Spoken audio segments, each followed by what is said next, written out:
Christ's pain is our gain.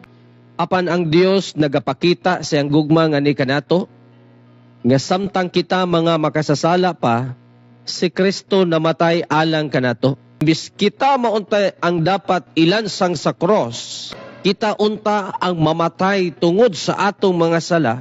Wala ka na buhatan ni Kristo mga kaigsunan, mga kagalaan. Tungod kay bisang pagtagod-taguron kining atong lawas, dili paigo ang pagbayad sa atong mga kasalanan. Unsa may naa sa iyang kamatayon, unsa may naa sa iyang pagantos. Matud pa sa Isaiah 53 verse number 5. Tungod sa iyang mga labod, kita nangaayo. Ang kasakitan ni Kristo, mga kaigsunan, mga kagalaan, kita maoy nakaginansya.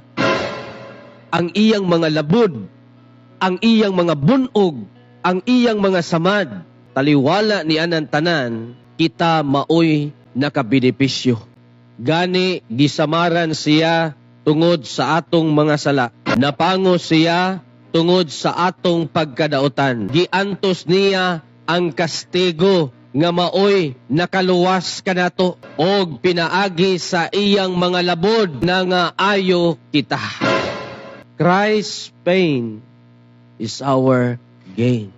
Ang mga naangko ni Kristo nga mga samad sa pagbunal, samad sa kastigo, ang mga samad na angko ni Kristo panahon nga gilatigo siya, ang mga samad sa panahon nga gisagpa, bunog pa imo mga kaigsunan.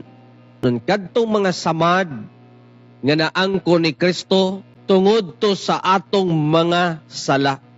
Lahi tong samad, lahi po tong mga bunog, labod. Kailan mong labod mga kaigsunan? Kanabang bunalan ka nga di makagawas og ang dugo. Mao nay bunog or labod. Gibunalan ka, gisagpa ka, gipatiran ka, unya wa kagawas ang dugo, resulta labod. Nilagom ra ang imuhang panit. Nadawatan ni Kristo. Napango siya tungod sa atong pagkadautan. Sa may di mapangos nga gapasan ka sa cross, nga patiran ka kalit, sagpaon ka, mabarag yung ka, hantod, matumba, di pangos. Ang labod niya mga kaigsunan, ang mga kasakitan, ang mga pag-antos, kita gyo'y nakabenepisyo mga kaigsunan, mga kaigalaan.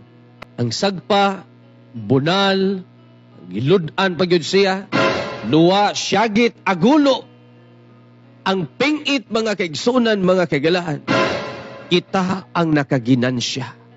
Ang dugo ni Kristo, mao ang puhunan aron kita makaangkon og kaluwasan sa kalag mga kaigsunan, mga kaigalaan.